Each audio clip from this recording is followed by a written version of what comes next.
Começa agora um programa que traz tudo sobre o livro mais lido em todos os tempos. Apresentamos O Som do Livro.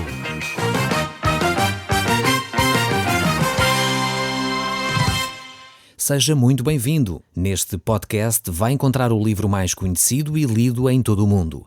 Vamos levá-lo numa viagem pela história da humanidade. Este é um audiolivro para si, para a sua família e sociedade em geral.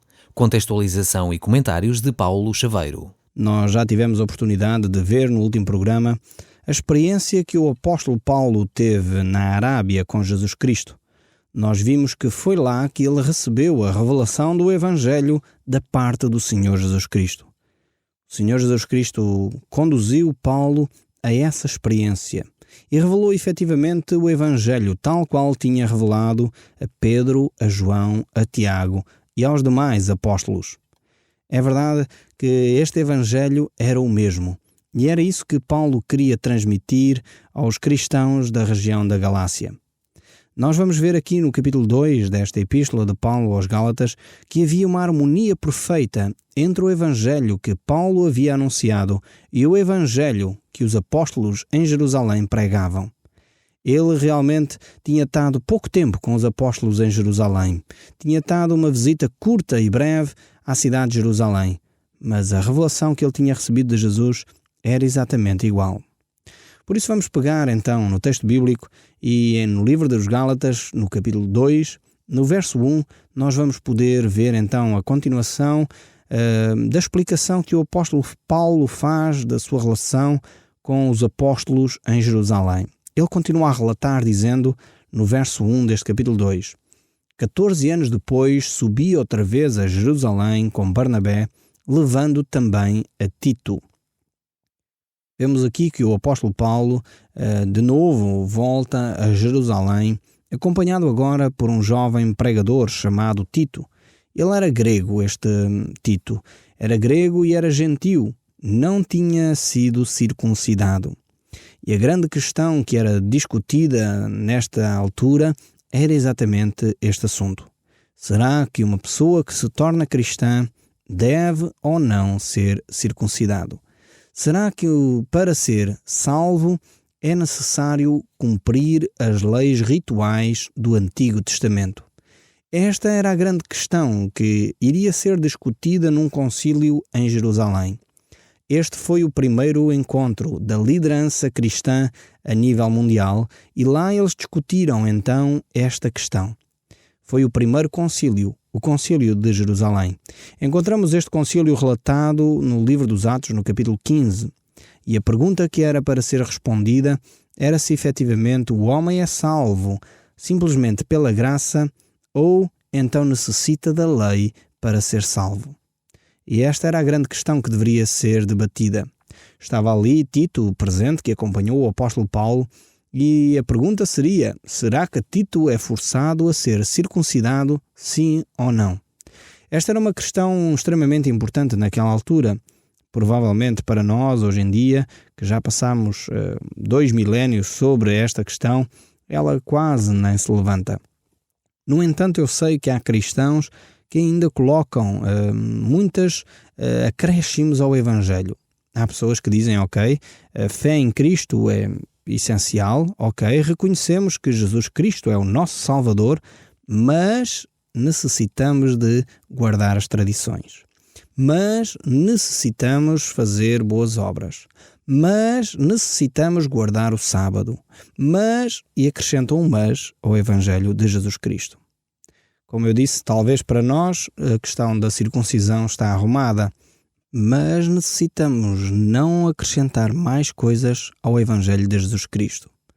A questão aqui teria de ser respondida neste concílio, mas é importante dizer ainda também que este encontro aqui revela que Cristo Jesus é o centro e o fundador da Igreja. O fundador da Igreja não foi o apóstolo Pedro, o fundador da Igreja não foi o apóstolo Paulo, o fundador da Igreja não foi Tiago, não foi qualquer outro apóstolo. O fundador da Igreja cristã é Cristo. E isto é extremamente importante ser declarado. Infelizmente, alguns movimentos cristãos depois de receberem a salvação, acrescentam à sua vida cristã filosofias, orientações, tradições dos seus fundadores, dos seus orientadores espirituais. Tenhamos muita cautela com estes acréscimos ao Evangelho de Jesus Cristo. A salvação em Cristo Jesus é única e exclusivamente pela fé na morte e na ressurreição de Cristo, que nos perdoa e purifica de todo o pecado. Continuando aqui no livro dos Gálatas, no capítulo 2, verso 2, diz aí ainda o seguinte: Subi em obediência a uma revelação e lhes expus o Evangelho que prego diante os gentios, mas em particular aos que pareciam de maior influência, para de algum modo não correr ou ter corrido em vão.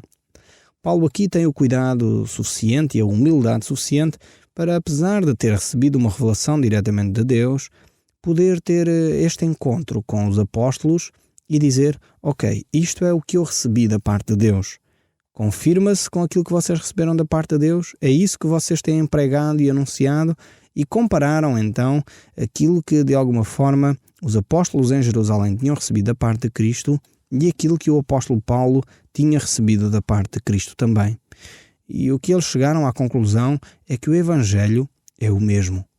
O apóstolo Paulo não queria ter corrido em vão, não queria trabalhar simplesmente para trabalhar, baseado nas suas convicções pessoais ou num esforço meramente humano. Não, ele queria ter a plena convicção de que aquilo que ele fazia debaixo da orientação de Deus. E aqui está uma lição tremenda para nós. Muitas vezes há determinados seres humanos que têm grande atitude de empreendimento, são muito empreendedores, têm grandes ideias interessantes, e muitas vezes se desgastam a fazer tarefas e mais tarefas e cumprir isto e cumprir aquilo, mas essas tarefas não provêm de Deus. Então muitas vezes isso é correr em vão. Necessitamos avaliar se aquilo que estamos a fazer provém ou não de Deus. O apóstolo Paulo tinha a humildade suficiente para ouvir outros.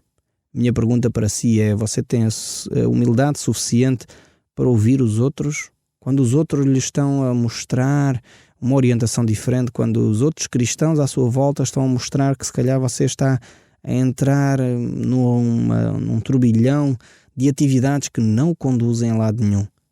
Será que você tem a humildade suficiente para dizer: eu não quero correr em vão? Eu quero ouvir o que outros homens de fé ou outros homens experientes que têm a mesma revelação que eu, têm a mesma espiritualidade que eu, eles vão-me também ajudar a perceber se aquilo que eu estou a fazer está ou não dentro da vontade de Deus. Tenha a humildade e a coragem de ouvir o que outros dizem e siga aquilo que é a orientação de Deus para a sua vida.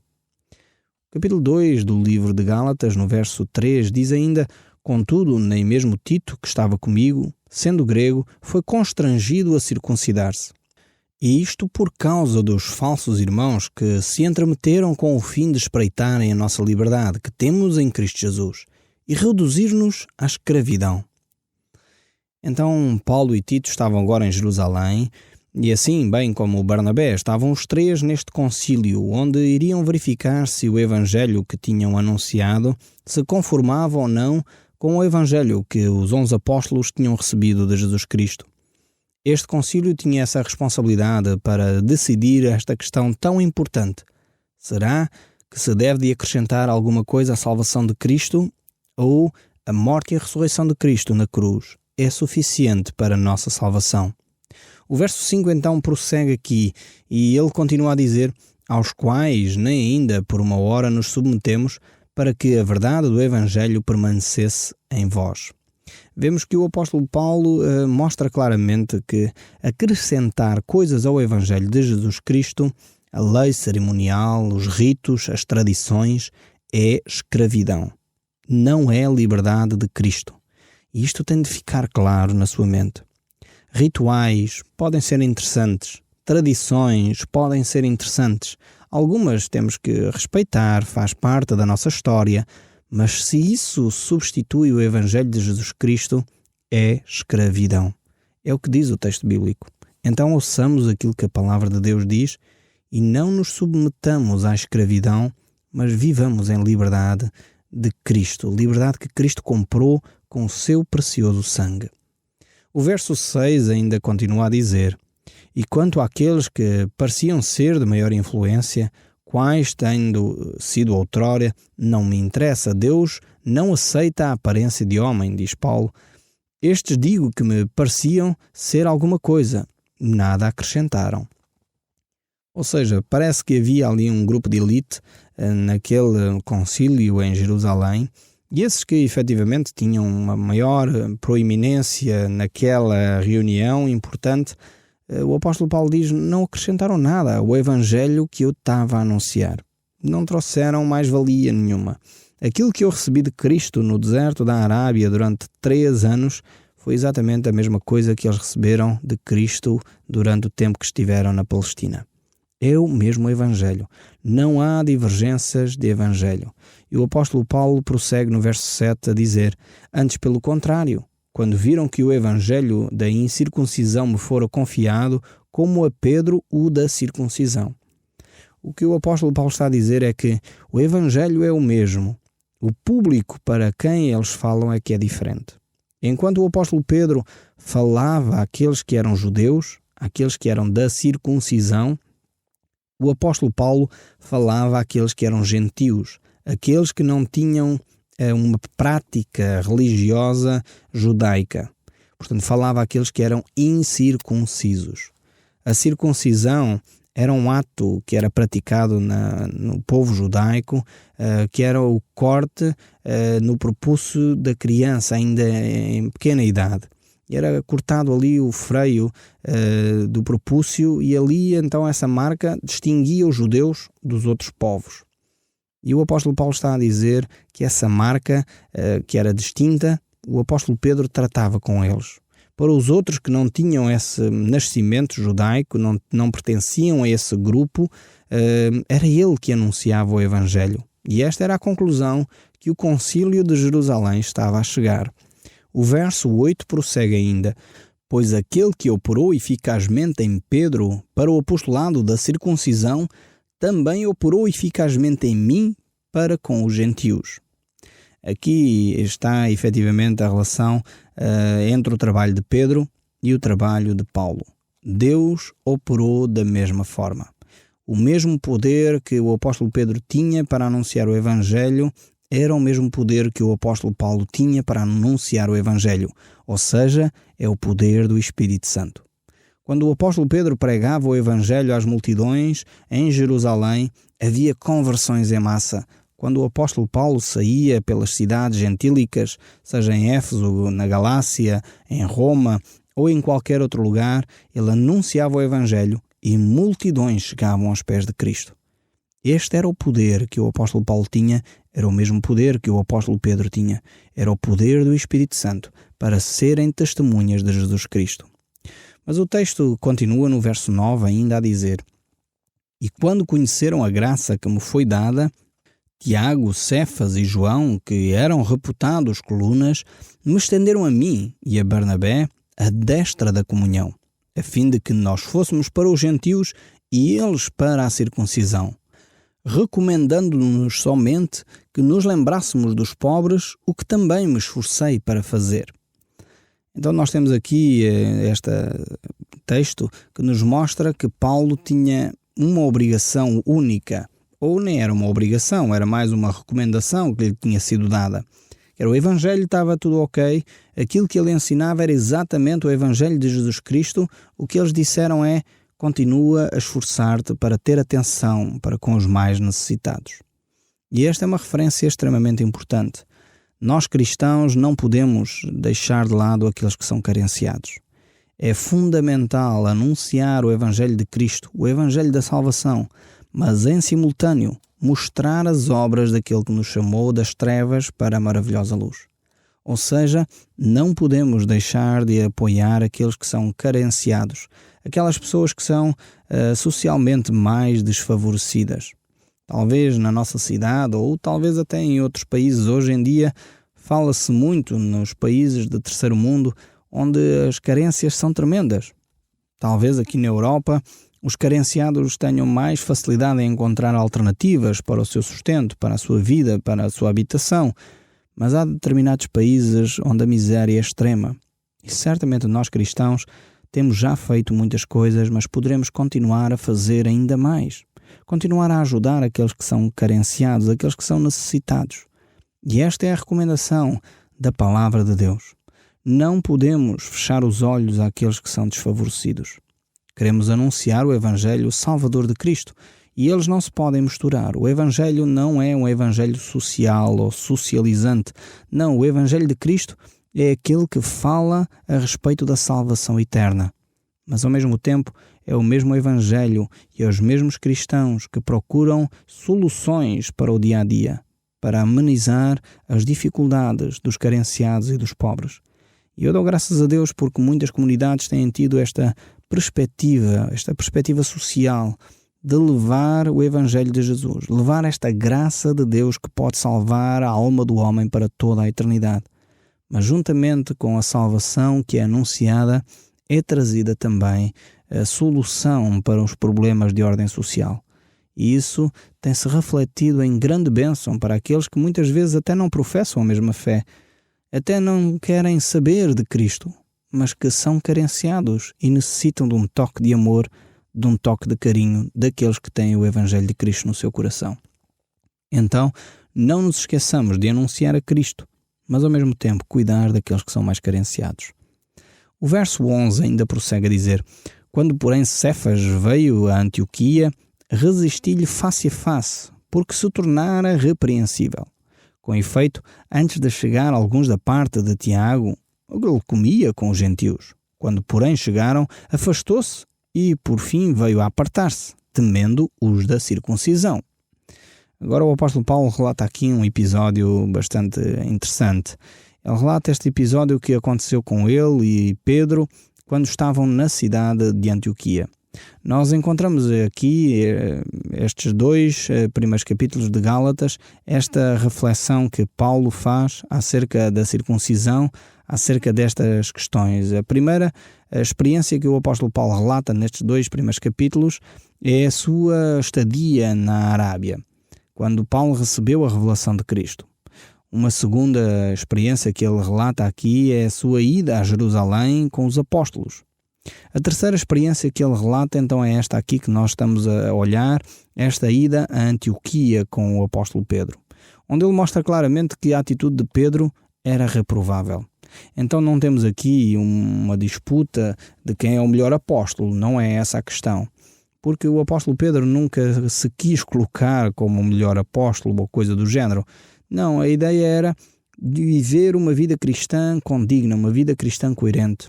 E aqui é para isso que serve os irmãos. E neste caso foi o apóstolo Paulo que repreendeu o apóstolo Pedro. Noutras circunstâncias certamente poderia ter sido outra pessoa qualquer a repreender o apóstolo Paulo. Nós, como cristãos, muitas vezes temos de estar abertos à correção dos nossos irmãos. É necessário percebermos que por vezes erramos. E se não forem os nossos irmãos a nos corrigirem, efetivamente às vezes nem nós próprios repararíamos que tivemos uma atitude errada. E por isso aqui o apóstolo Paulo necessita corrigir a atitude do apóstolo Pedro. Mas vejamos a continuação no verso 11. O que é que acontece então neste episódio? Quando, porém, Cefas, que é Pedro, veio a Antioquia, resisti-lhe face a face, porque se tornou repreensível. Então temos aqui esta atitude de Pedro que não foi digna. Com efeito, antes de chegar alguns da parte de Tiago, ele comia com os gentios. Ele tinha uma atitude, estava à vontade com aquelas pessoas que não eram da circuncisão e se calhar estavam a comer talvez umas bifanas de porco ou uma coisa assim. Um judeu nem pensar em comer umas bifanas de porco. E talvez Pedro não estava a comer, mas estava por ali sentado, enfim, a conviver com estas pessoas. Mas quando chegaram os da circuncisão, diz o texto, ele afastou-se logo daquela situação. Então isto é uma atitude que não deveria de acontecer num cristão. Nós deveríamos ser coerentes. Ao mesmo tempo, deveríamos mostrar que se uma coisa não é errada quando estamos sozinhos, então não é errada quando estamos em público. É óbvio que temos que ter também o equilíbrio de perceber que há atitudes e há conversas que são para ter em privado. Mas ao mesmo tempo, as nossas atitudes em público devem ser as mesmas e as mesmas motivações que nós temos quando estamos em privado. O privado e o público deve ser algo que nos faz ser coerentes. Nós não podemos ter uma atitude em privado e depois em público ter uma completamente diferente. Era exatamente esse tipo de atitudes que Jesus condenou nos fariseus. Temos de ser transparentes e coerentes. Mas o texto bíblico prossegue no verso 13 a dizer: e também os demais judeus dissimularam com ele, ao ponto de o próprio Barnabé ter-se deixado levar pelas dissimulações deles. Quando, porém, vi que não procediam corretamente, segundo a verdade do Evangelho, disse a Cefas, na presença de todos: se tu, sendo judeu, vives como gentio e não como judeu, por que obrigas os não-judeus a viverem como judeus? Esta é então a grande questão. Será que alguém que não é judeu deve viver segundo a cultura judaica? Esta sempre foi a grande questão do cristianismo. Infelizmente, durante todas as épocas, isto tem sido uma reflexão extremamente importante. Porque normalmente quando acontece o levar o Evangelho, muitas vezes os missionários confundem cultura com cristianismo. Eu sei que a época talvez mais terrível onde isto aconteceu foi talvez a época das cruzadas. Infelizmente, nem chamaria aquilo evangelização, porque aquilo foi uma chacina tremenda que algumas pessoas fizeram na tentativa, penso eu, de cristianizar algumas culturas. Temos de distinguir o Evangelho de Cristo da cultura. A cultura é o que cada povo tem. Nós temos a nossa própria cultura e não podemos obrigar povos na Ásia ou em África ou na América Latina a adotarem a nossa própria cultura. O Portugal, quando colonizou o mundo, fez isso. Levou o Evangelho, mas obrigava as pessoas a viver a sua própria cultura. E então temos de entender que a cultura particular de cada povo deve ser preservada. O Evangelho de Jesus Cristo é transversal às culturas. Não há uma cultura melhor que outra. E a discussão aqui era esta. Será que os judeus têm uma cultura melhor do que os gentios? Será que os rituais que os judeus praticam são mais corretos do que os gentios? E esta era a grande questão. Não estamos a falar em fazer cedências do Evangelho. Não estamos a falar em fazer misturas do Evangelho pegando em práticas de ocultismo ou de espiritismo ou de outras práticas não bíblicas e integrá-las no cristianismo. Não é isto. Estamos a falar de aspectos culturais, em que cada cultura tem e devem ser preservados, não descaracterizando os povos, mas levando a liberdade que Cristo dá através da cruz do Calvário. O Som do Livro, uma produção da Rádio Transmundial de Portugal.